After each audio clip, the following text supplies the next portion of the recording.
3 स्थान हैं जिसका स्पर्श अलग अलग महत्व देता है। आज 40 गांव की इस कथा में ये चरित्र निकला है, तो जरा अच्छे से समझ लेना। 40 गांव की कथा प्रभु श्री राम शिव महापुराण की कथा जो चल रही है, अवध में राम जी विराजमान होने वाले हैं, उसकी प्रतिष्ठा उत्सव के अवसर पर उसको अच्छे से समझ। 3 जगह स्पर्श करने का फल क्या है। एक, जहां से जलाधारी से पानी बहता है, जो गणेश और कार्तिकेय का स्थान है, उधर हम दबाते हैं, स्पर्श करते हैं, एक वो स्थान। दूसरा, बीच में जो अशोक सुंदरी की जगह है, वहां स्पर्श करते हैं। और तीसरा, जो गोल जलाधारी का जो भाग गोल है, हम उसका स्पर्श करते हैं। ये 3 जगह, अब उसको समझेंगे। 3 जगह स्पर्श का महत्व समझेंगे। मान लो डॉक्टर ने कह दिया कि तुम्हारे गर्भ में जो बच्चा है उसके हृदय में छेद है, तुम्हारे गर्भ में जो बच्चा है इसकी धड़कन नहीं आई है, तुम्हारे गर्भ में जो बच्चा है वो मानसिक विकलांग लगता है, तुम्हारे गर्भ में जो बच्चा है, सोनोग्राफी करने के बाद में, अल्ट्रासाउंड करने के बाद में कोई डॉक्टर कहे कि तुम्हारा बच्चा ऐसा है, उस समय पर तुम्हें एक प्रतिक्रिया प्रारंभ करना चाहिए। शिव जी को जब जल चढ़ाने के लिए जाओ, जल चढ़ाने के बाद में जो ये चरण है जहां से पानी बहता है, वहां दोनों साइड बैठकर उस चरण को कम से कम 5 से 7 बार दबाना चाहिए। और दबाने के बाद उस हाथ का स्पर्श अपने उदर पर करना चाहिए और श्री शिवाय नमस्तुभ्यम या ओम नमः शिवाय या नमः शिवाय या महामृत्युंजय मंत्र का स्मरण कर लेना चाहिए। 15 दिन के बाद वापिस जांच कराओ, डॉक्टर खुद कहेगा कि अब तुम्हारा बच्चा स्वस्थ है, तुम्हारे गर्भ में जो बच्चा है वो स्वस्थ है।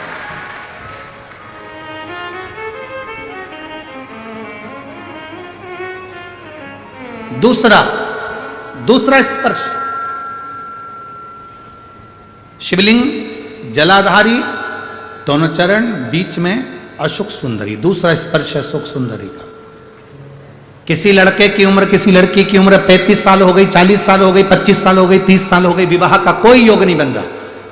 ज्योतिष आचार्यों ने कहा मंगल है, शनि है, ये राहु है, केतु है, सब बोल दिया।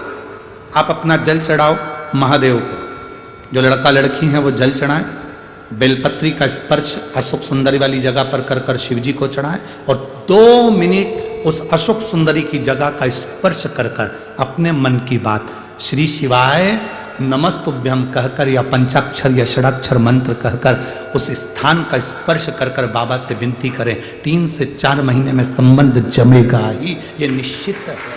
स्पर्श उस अशोक सुंदरी वाली जगह का होना चाहिए। स्पर्श। तीसरा स्थान, शिवलिंग का तीसरा स्थान है जलाधारी, पार्वती जी की कटी, पार्वती जी का हस्त कमल, गोल भाग। हृदय रोग हो, हार्ट अटैक के लिए बोल दिया, बाईपास कराने का बोल दिया, छल्ला डालने का बोल दिया, कोई पाइप डालने का बोल दिया, कोई एक्सीडेंट का योग बन गया, कोई ऐसा योग बन गया, कोई व्यक्ति मंदिर तक भी नहीं पहुंच रहा है, आप अगर जल चढ़ाकर उस व्यक्ति का नाम स्मरण, गोत्र स्मरण कर कर इस गोल भाग पर अगर अपने हाथ का स्पर्श करेंगे, उसको दबाएंगे और दबाकर बाबा से श्री शिवाय नमस्तुभ्यम कहकर अपने मन की बात कहेंगे, आपको लगभग 1 से 2 घंटे में जवाब मिलेगा कि वो व्यक्ति अब ठीक होना प्रारंभ हुआ। ये 3 स्थान हैं, 3 स्थान। देखो अलग अलग जगह होती है दबाने। तुम सासू के पांव दबाओ और गला दबाओ, 2 में से जगह है, ठीक है। पांव दबाओगे तो क्या मिलेगा, बोलते जाओ, अलमारी की चाबी। गला दबाओगे तो क्या मिलेगा, अंतर है कि नहीं है, बोलो बोलो जम के बाद बोलो, अंतर है ना।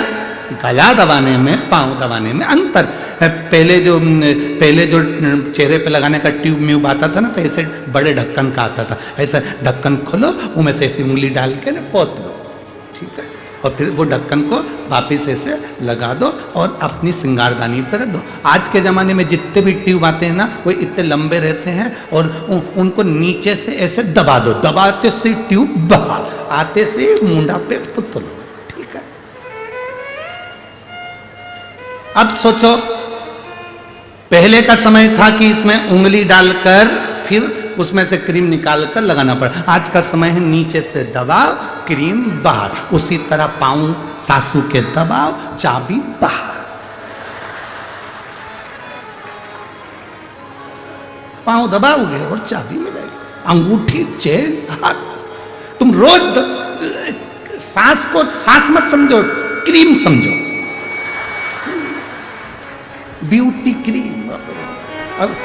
तुम रोज रोज दबाओ, जैसे रोज चेहरे पे लगाने के लिए क्रीम को दबाते हो तो रोज निकल कर आता है। तुम 2-3 महीने रोज सास की पाँव की मालिश करो, पाँव दबाओ। सास भी एक दिन कह देगी ले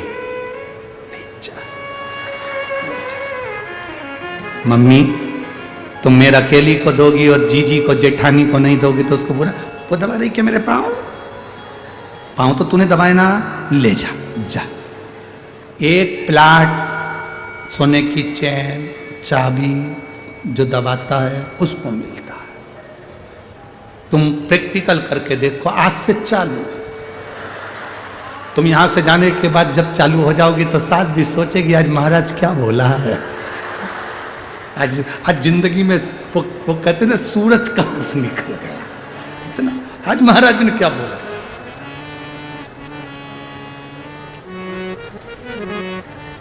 चरण नहीं छोड़ना, 2 के चरण हमेशा दबाना, एक सास के, एक स्वामी के, पति देवता, इनके भी चरण जरूर प्रणाम करना चाहिए। सास के भी चरणों को प्रणाम करना चाहिए। आप किसी गुरु जी के चरणों को भले प्रणाम मत करो, किसी संत साधु गुरुजन के चरण को भले मत छुओ, पर अपने पति के चरण को और सास के चरण को जरूर छुओ, जरूर। आप में से कितनी माता हैं जो अपने पति को रोज प्रणाम करती है? हाथ उठाओ जरा। अरे भाई, अरे देखा देखी में उठा दो रही। हाँ रख लो, 1 2 3 4 5 6 7 8 9 10 11 12 13 13.5। हाँ रख लो रख लो रख लो। 13.5 इसलिए बोले कि 30 त्योहार पे पड़ती है। मकर संक्रांति आई तो पढ़ लिया, करवा चौथ आई तो पढ़ लिया, दिवाली आई तो पढ़ लिया, बाकी के समय में नहीं पढ़ती, वो पढ़ते। आप नहीं पढ़ते हो, बोल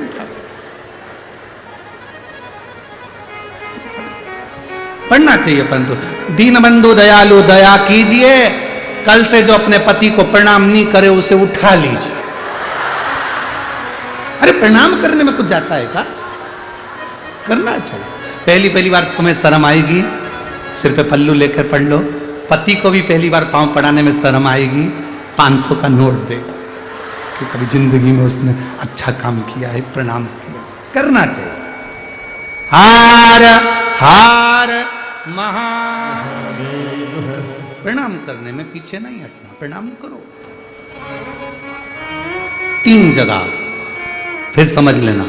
जितने लोग आस्था चैनल पर कथा सुन रहे हैं, जितने टीवी के माध्यम से सुन रहे हैं, जितने पंडाल में सुन रहे हैं, अच्छे से समझ लेना। 3 स्थान, पहला जहां से चरण में से जल बहता है गणेश कार्तिकेय का स्थान, दूसरा अशोक सुंदरी का स्थान, और तीसरा माता पार्वती जी का हस्त कमल। हम यहाँ तक कहेंगे कि अगर तुम्हारे शरीर में डॉक्टर ने कह दिया कि बाईपास कराना पड़ेगा या छल्ला डालना पड़ेगा, हम उससे भी कहेंगे कि अगर तुम प्रतिदिन शंकर जी के मंदिर में पैदल जल चढ़ाने जाओगे और यहाँ स्थान पर अगर तुम स्पर्श कर कर जल चढ़ाकर पीना प्रारंभ करोगे या बेलपत्र खाना प्रारंभ करोगे, आपको बाईपास कराने की जरूरत नहीं पड़ेगी, छल्ला डलवाने की जरूरत नहीं पड़ेगी। यहाँ तक शरीर काम करना प्रारंभ कर देता। स्थान है कुछ, उन स्थानों को हमें दे।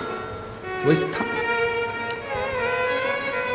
शिव कथा कर रही, भगवान शंकर का संवाद करा। कहोद ऋषि ने अपनी धर्म पत्नी सुजाता को श्राप दे दिया कि तेरे गर्भ में जो बच्चा है वो विकलांग पैदा होगा। पर जो शिव ने सोचा, रोती हुई सुजाता हाथ में जल लेकर महादेव को समर्पित करती है और चरण पकड़ लेती है। चरण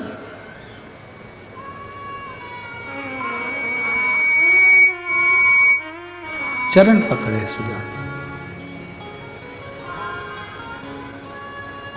और अच्छे से समझ लो, बच्चा माइंड से विकलांग है। डॉक्टर ने कहा इस बच्चे का विकास नहीं हो रहा, बच्चे की बुद्धि काम नहीं कर रही है, बच्चे का शरीर काम नहीं कर रहा है, कहीं हाथ कहीं पैर में कहीं तकलीफ हो रही है, बच्चे का विकास नहीं हो रहा। 4 साल का हो गया, 5 साल का हो गया, 6 साल का हो गया, बुद्धि काम। तो उस जगह पर भी आप बच्चे से कहोगे ना, बेटा शिव जी को जल चढ़ाने जा रहे हो ना, तो ये जो 2 चरण है ना जहां से पानी बहता है वहां स्पर्श कर आया करो और पानी पिया करो चढ़ाने के बाद। आप 15 दिन 20 दिन उस बच्चे से करवा कर देखो, कितना भी माइंड से हम यहाँ तक कहेंगे, जिस बच्चे की कोई शरीर में विकास नहीं और बच्चा कहीं पड़ा रहता है, मुंह में से राल टपकती रहती है, उस बच्चे के लिए भी अगर ये प्रयोग करोगे तो 2 से 3 महीने में वो बच्चा अपने आप धीरे धीरे शरीर का विकास होना प्रारंभ हो जाएगा। वो स्थान ऐसा है, वो जगह ऐसी है, वो जगह की मूलता, उस जगह की महत्ता। बोल बम का नारा है, अच्छे जम के बोलो जरा, बोल बम का नारा है। उस स्थान की मूलता बढ़ जाती है, उस स्थान की मूलता। अब सुजाता रो रही है, शिव जी के चरण पकड़ लिए सुजाता, दबा रही है चरण। जल चढ़ाने के बाद जो चरण दबाया, रोती रोती कर रही है, मेरे पति ने मुझे श्राप दिया है, तेरे गर्भ में जो बच्चा होगा वो विकलांग पैदा होगा, तेरे गर्भ में जो बच्चा है वो विकलांग होगा, मेरा श्राप है, इसके गर्भ में जो बच्चा है वो विकलांग होगा।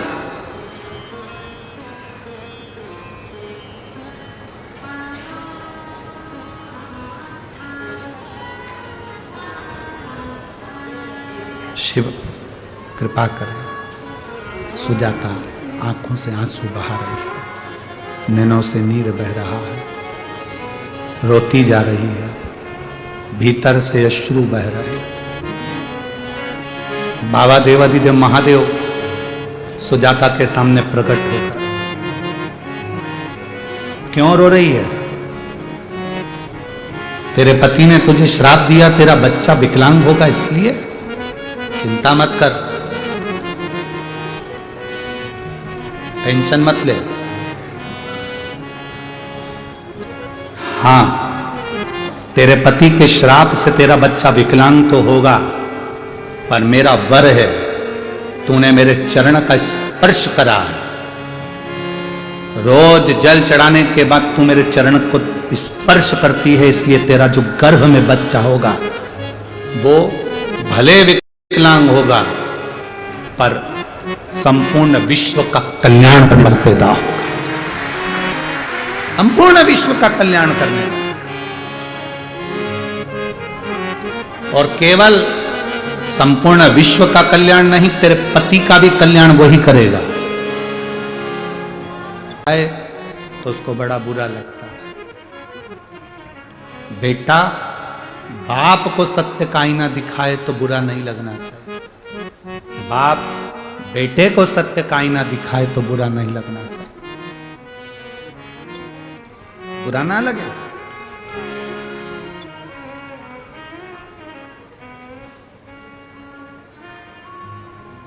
एक सत्य का आईना तुम्हारे सम्मुख में। शिव महापुराण की कथा ये सत्य का आईना दिखाती है, सत्यम शिवम सुंदर, सत्य का आईना। 5 दिन 40 गांव में कथा चलेगी। श्री उन्मेष जी पाटिल सांसद महोदय जलगांव लोकसभा से जो कथा करा रहे हैं, श्रीमती संपदा जी उन्मेष जी पाटिल जो कथा करा रही हैं, ये कथा तो 5 दिन में विराम हो जाएगी। पर आप अगर दिल लगाकर कथा सुनते हैं तो ये कथा पूरी होने के बाद 27 तारीख से वनी, महाराष्ट्र में वनी में वो कथा यवतमाल जिले में प्रारंभ हो जाएगी। 7 दिन की वहां कथा रहेगी। 27 जनवरी से वो 2 फरवरी तक चलेगी। ये प्रभु कृपा से मिलती है, मिली उसको धारण करो। कितने रोग, कितनी बीमारी, कितने तकलीफ, कितना कष्ट बाबा हरता है, यीशु महापुराण की कथा से मालूम पड़ता है। एक बच्चा यहां पर बैठा हुआ है जिसका लीवर पूर्ण तरह से डैमेज है, जिसका लीवर पूरा खराब डॉक्टर के हिसाब से।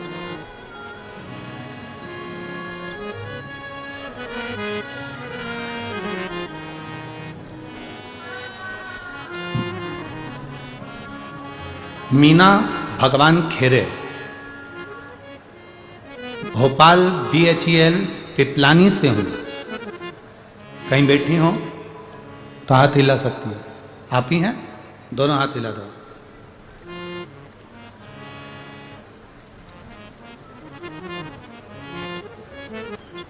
मेरी 2 बेटियों की ससुराल 40 गांव में है। दोनों बेटियां एक ही घर में है। मेरी बड़ी बेटी का बेटा, छोटा बच्चा जो कि राज Ravindra Jadhav, papa mummy RV Ravindra Jadhav, 9 साल का है। उसका जन्म 26/11 को 2014 के हुआ है। 1 महीने का था, उसकी तबीयत बिगड़कर बुखार आया, पीलिया हुआ, 40 गांव में इलाज करवाया, दवाइयां लेना प्रारंभ करी। पता चला कि उसका लीवर डैमेज है, लीवर खराब है। फिर हमने उसको KM हॉस्पिटल में दिखाया। 15 दिन तक टेस्ट चले।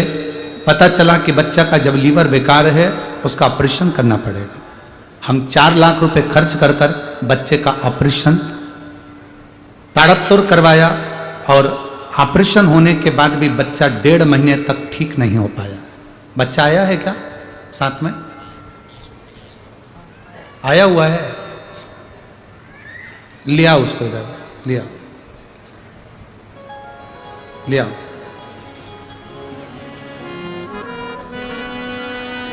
लीवर उसका काम नहीं कर रहा, ऑपरेशन करवाया और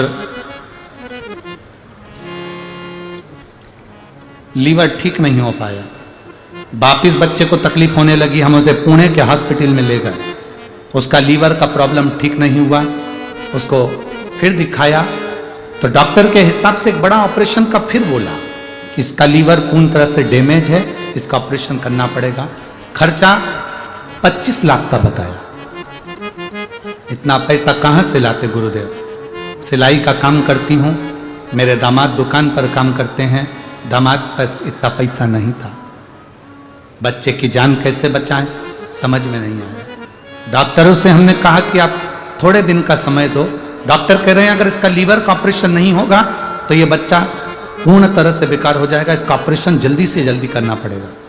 हम हॉस्पिटल से थोड़े दिन की छुट्टी करवा के लिया और थोड़े दिन की छुट्टी कराकर हम उसको हॉस्पिटल से लेकर आए और शंकर जी पे चढ़ा हुआ जल हम उस बच्चे को देना प्रारंभ कर दिया। गुरुदेव बच्चे को रोज शिव महापुराण की कथा सुनाते, चढ़ा हुआ जल देते और बाबा पर चढ़ी हुई बेलपत्र देते। हम लोग पैसे की व्यवस्था करने में लग गए। 25 लाख रुपए इकट्ठा करना है और हॉस्पिटल में पुणे में जमा करना। बच्चे की नानी कुबेरेश्वर धाम गई, भोपाल से सीहोर पहुंची, वहां से बाबा का एक रुद्राक्ष लेकर आई। कंकर शंकर की पूजन कर कर वो रुद्राक्ष हमारे पास में भेजा। और गुरुदेव हम क्या वर्णन करें, हमारी आंखों से आंसू नहीं रुकते थे। बच्चे को देखते थे तो दुख होता था। लीवर बिल्कुल काम नहीं करता, पूर्ण तरह से डैमेज हो चुका था, ऑपरेशन जल्दी से जल्दी कराना था। तब बाबा हमने वो रुद्राक्ष का पानी तांबे के कलश में गलाकर शिवजी को चढ़ाकर बच्चे को देना प्रारंभ करा। देते देते थोड़े दिन निकले और हम वापिस जांच कराने के लिए पुणे लेकर गए तो डॉक्टर ने कहा इसके लीवर ने काम करना प्रारंभ कर दिया है, अब इसको ऑपरेशन की जरूरत नहीं है, इस बच्चे को आप घर ले जा सकते हो। और बच्चे का लीवर काम करना प्रारंभ कर दिया। गुरुदेव जो दुनिया में कोई नहीं कर सकता वो देवादिदेव महादेव करता है। मैं बच्चे को लेकर यहाँ प्रणाम करने आया।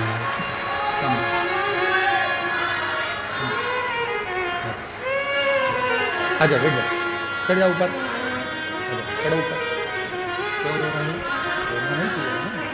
रोते नहीं है?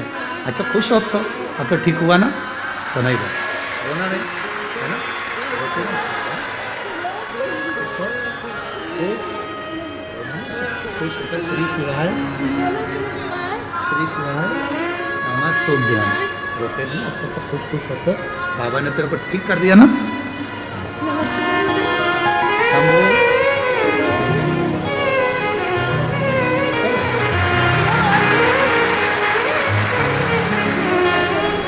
रोना नहीं, रोते नहीं, आंसू पड़ते जा, ऐसा रोते नहीं जा, आंसू पड़ते।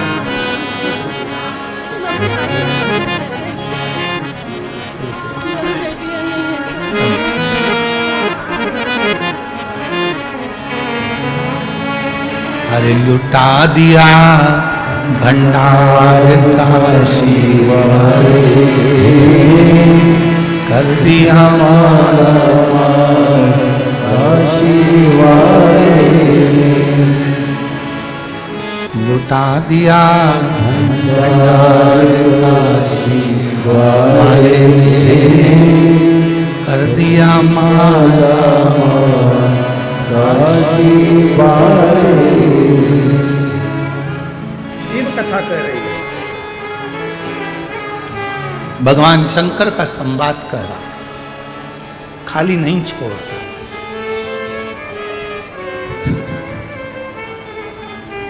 खाली ना जाता कोई दर से तुम्हारे, खाली ना जाता कोई दर से तुम्हारे, मैं भी खड़ा हूँ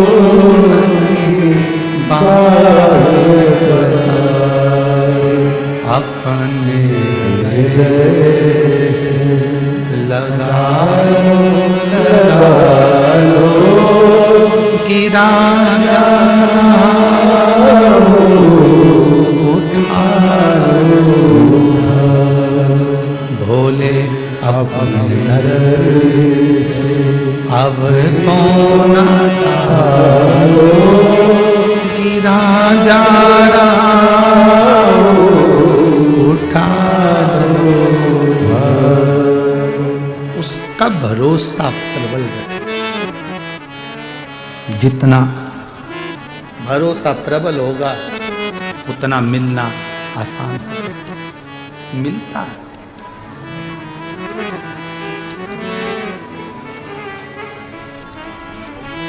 उसकी नानी कहती है कि डॉक्टर ने जवाब दे दिया था गुरुदेव, डॉक्टर ने जवाब दे दिया था कि ये ऑपरेशन के बाद भी ये ठीक हो जाए तो बहुत बड़ी बात है, पर वही डॉक्टर कहते हैं अब तुम्हारा बेटा ठीक है, तो गुरुजी बाबा तो बाबा ही है, शिव तो शिव है, करता वही है। मेरी जीजियों, कथा तो एक बहाना है, हम तो यह कहते हैं कि आपका और शंकर का मिलन होना है और शिव को आपके दुख मिटाना है, इसलिए वो यहां तक पहुंचा।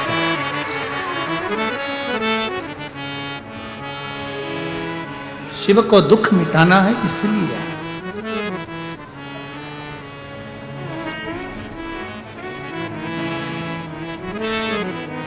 हमसे भी लोग कहते हैं, हमारे घर के भी लोग कहते हैं, बाहर के भी लोग कहते हैं, कुबेरेश्वर धाम पर रुका करो, क्यों जाते हो कथा करने के लिए,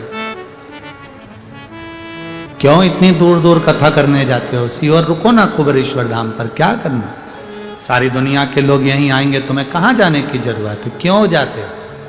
हम उनसे कहेंगे भाई मेरे राम भी तो अपने भक्तों के लिए 14 साल के लिए बन गए थे, मेरे राम भी तो बन गए, सबका दुख मिटाने के लिए ही तो गए थे। ये शिव महापुराण की कथा आपके बीच में अगर आ रही है ना, 40 गांव वालों, तुम्हारे बीच में अगर ये कथा पहुंची है, जैसे ये कथा पूरी होगी वनी पहुंचेगी यवतमाल जिले में 27 जनवरी से 2 फरवरी तक, फिर झारखंड पहुंचेगी, फिर ऐसे कथाओं का क्रम जो चलता रहता है। अगर आपके बीच में पहुंची है कुबेरेश्वर धाम का वो शंकर, अगर आपके बीच में आया है, शिव महापुराण आई है, तो समझ लेना तुम्हारे दुख को मिटाने के लिए आई होगी, तुम्हारी तकलीफ को नहीं आती, नहीं पहुंचा। कहोद ऋषि ने अपनी पत्नी के गर्भ में जो बच्चा था उसको श्राप दे दिया, विकलांग होगा। शिव जी ने कहा चिंता मत कर, मैं हूं, चिंता ना कर। जैसे उस मां ने कहा 7 बार मेरे बच्चे चले गए, और भगवान ने दिए तो 6.5 महीने के दिए, और डॉक्टर कह रहा है ये भी जाएंगे, पर बाबा ने उसको रखा। बाबा एक बेटी एक बेटा मेरे बाबा ने मुझे दिया। 6 महीने के बच्चे माओं से पूछो, वो बता सकती हैं कि 6 महीने का बच्चा कैसे ही रह सकता है, ये माताओं से पूछा जाए। पर बाबा बाबा है। अकाल मृत्यु वो मरे जो काम करे चंडाल का, काल उसका क्या बिगाड़े जो भक्त हो महाकाल का। जो शिव की आराधना में लगा हो, शिव भक्ति में लगा, वो कहां ना बचे। कहो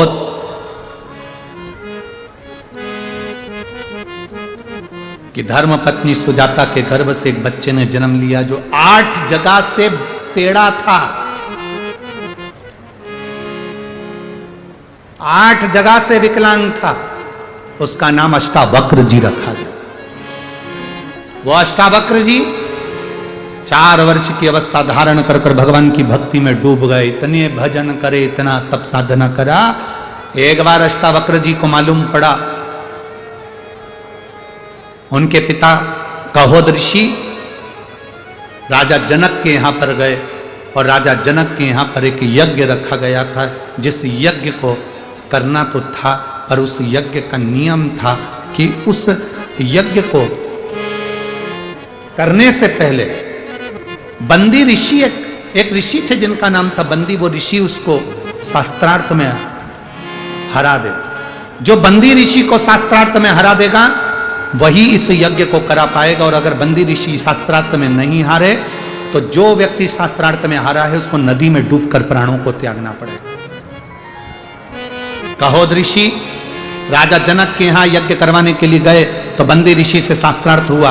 बंदी ऋषि के सामने कहोद ऋषि हार गए। हारते से उनको नदी के पानी में डुबो दिया गया, उनके प्राण छूट गए। ऐसे कई ऋषि ऐसे कई ऋषि बंदी ऋषि के सामने हार जाते थे, उनको पानी में डुबो दिया जाता था। अब की बार 6 साल के अष्टावक्र जी आ गए। राजा जनक के यहां जैसे अष्टावक्र जी आए, 8 जगह से टेढ़े थे, 8 जगह से तिरछे थे। सभा में बैठे हुए सारे लोग हंसने लगे कि ये बालक जो 8 जगह से टेढ़ा, ये बालक जो शरीर से विकलांग है, ये शास्त्रार्थ करेगा। सारे सभा में बैठे हुए लोग हंस रहे थे, और अष्टावक्र जी ने राजा जनक जी से कहा, तुम्हारी सभा में जितने बैठे हैं ये विद्वान नहीं है।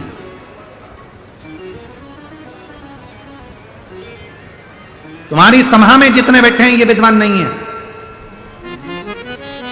विद्वान का शरीर और विद्वान की उम्र कभी नहीं देखना चाहिए, विद्वान की विद्वत्ता देखना चाहिए कि वो विद्वत्ता कितनी है। विद्वान का शरीर क्या देखना, विद्वान का शरीर क्या देखना। दुनिया में कई लोग ऐसे हैं जो दिन रात बैठकर ये विचार करते रहते हैं, महाराज जी ने कौन से कपड़े पहने, इस कलर का तो कपड़ा पहनना ही नहीं चाहिए। लोग भगवा कपड़े धारण करते हैं, लोग सफेद कपड़े धारण करते हैं। महाराज ने ये पहन लिया, उसने ये पहन लिया, उसने वो पहना, उसने वो खाया, उसने ये करा, उसने वो करा। शिव महापुराण की कथा कहती है, विद्वान का ना तो शरीर देखा जाता है और विद्वान का ना उसकी उम्र देखी जाती है। विद्वान से तो मतलब ये रहना चाहिए कि बस उसमें विद्वत्ता कितनी है, वो आपको परमात्मा से मिला दे, परमात्मा आपसे मिल जाए, आप परमात्मा के हो जाओ, परमात्मा आपका हो जाए। इससे ज्यादा कुछ नहीं, इससे ज्यादा कुछ। महाराज अष्टावक्र जी से कहा गया, यहां पर एक बंदी ऋषि रहते हैं, अगर उनसे आप शास्त्रार्थ करेंगे और जीत गए तो आप यज्ञ करा पाएंगे। बंदी ऋषि से अष्टावक्र 6 साल के अष्टावक्र जी ने शास्त्रार्थ करा, बंदी ऋषि हार गए। पूछा राजा जनक ने इनकी सजा क्या है?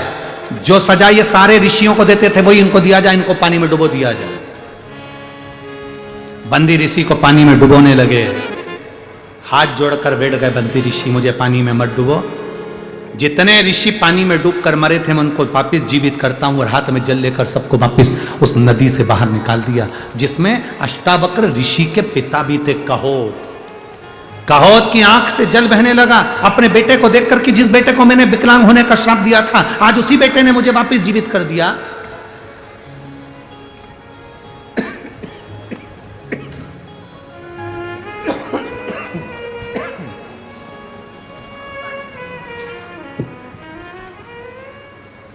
जिस बेटे ने, ये साउंड आपका 2 दिन से पूरा गला खींच रहा है, बहुत खींच खींच कर बोलना पड़ रहा है और पूरा गला बेकार हो चुका है।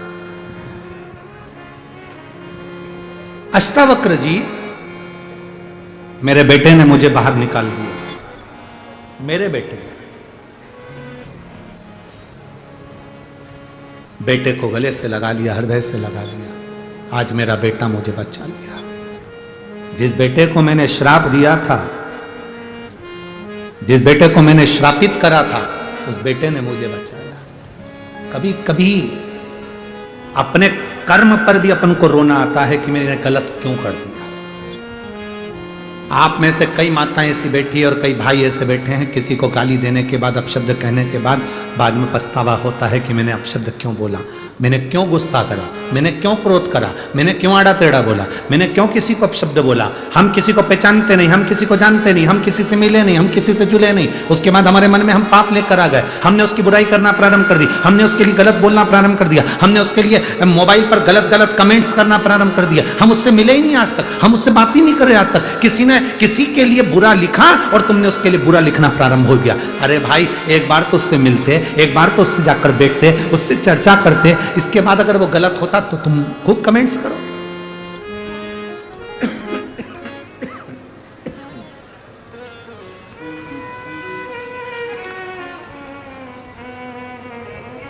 अगर वो गलत है तो फिर आप कमेंट्स करो, अगर फिर वो गलत है तो फिर तुम्हें जो बोलना है बोलो, जो लिखना है लिखो, पर पहले सोचिए, भीतर उतारिए, हम सही हैं, गलत हैं, किसको कह रहे हैं, क्या बोल रहे हैं, किसके लिए क्या कहा जा रहा है, तो विचार करो।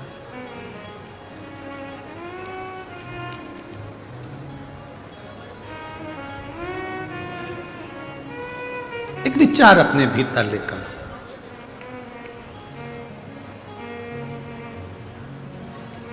दक्ष प्रजापति ने भगवान शिव जी को अपशब्द कह दिया था।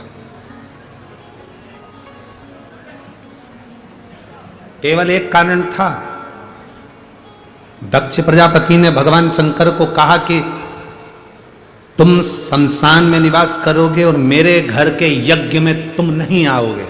शंकर जी ने करा क्या था? शंकर जी ने ऐसा काम ही क्या करा था जो उनके ससुर उनसे रूठे हुए थे? केवल एक काम भोलेनाथ जी ने करा था। दक्ष प्रजापति ने अपने दामाद, अपने जमाई चंद्रदेव को रोग, काया का रोग दे दिया था और कहा था तेरे शरीर में काया का रोग होगा, तेरा पूरा शरीर गलगल के नीचे गिरेगा। काया का रोग,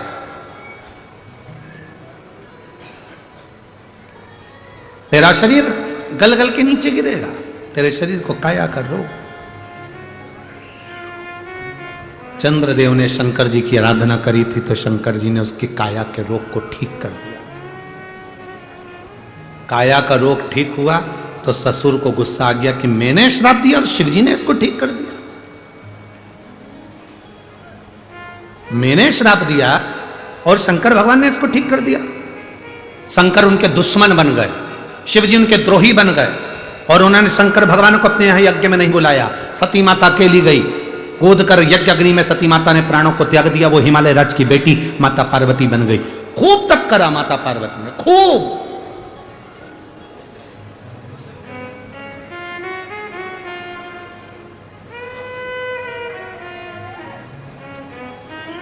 माता पार्वती तप में इतनी लीन हो गई, एक सूखा पत्ता बेलपत्री का खाकर माता पार्वती जी तप में डूबी रहती थी, इसलिए उनका एक नाम अर्पणा हो गया था। क्योंकि पत्ता खाकर, बेलपत्री के पत्ते को खाकर वो अपना तप साधना करती, उसका नाम अर्पणा हो गया। अर्पणा। कई लोग कहते हैं गुरुजी कहां पर लिखा हुआ है कि बेलपत्री का पत्ता भगवान शंकर का चढ़ा हुआ खाना चाहिए? हम उनसे कहते हैं कि आपका मन पड़े तो कभी उमाखंड को पढ़ना। शिव महापुराण के उमाखंड को पढ़ोगे तो उसमें लिखा हुआ है कि एक बेलपत्री का पत्ता खाकर माता पार्वती जी तप साधना में लीन हो जाती थी और उनका नाम अर्पणा हो गया। जब माता पार्वती जी एक पत्ते के बल पर जीवित रहती थी, तब एक बार नारायण ने ब्रह्मा जी से पूछा था कि पार्वती को इतनी ऊर्जा कहां से मिल रही है, इतना बल कहां से मिल रहा है कि पार्वती इतनी ऊर्जा कहां से प्राप्त कर रही है? तब ब्रह्मा जी ने कहा था, पार्वती जी एक बेलपत्री के पत्ते को खाती हैं, उस पत्ते का बल इतना है कि पूरे पार्वती जी के शरीर में ऊर्जा प्राप्त हो जाती है। वो बेलपत्री के पत्ते में इतना बल है। अर्पणा है बेलपत्री का पत्ते को पाने वाली माता पार्वती। समय हुआ, शिवजी पार्वती के हुए, दूल्हा बने, पार्वती के साथ भगवान शंकर जी का मंगल विवाह हुआ। शिव पार्वती आ रहे हैं, जोरदार ताली बजाकर स्वागत करें भगवान शंकर और पार्वती जी का। माता पार्वती भगवान शिव जी के गले में जयमाला पहना रही हैं, जोरदार ताली बजाकर स्वागत करिए। भगवान शंकर पार्वती जी के गले में जयमाला पहना रहे हैं। हार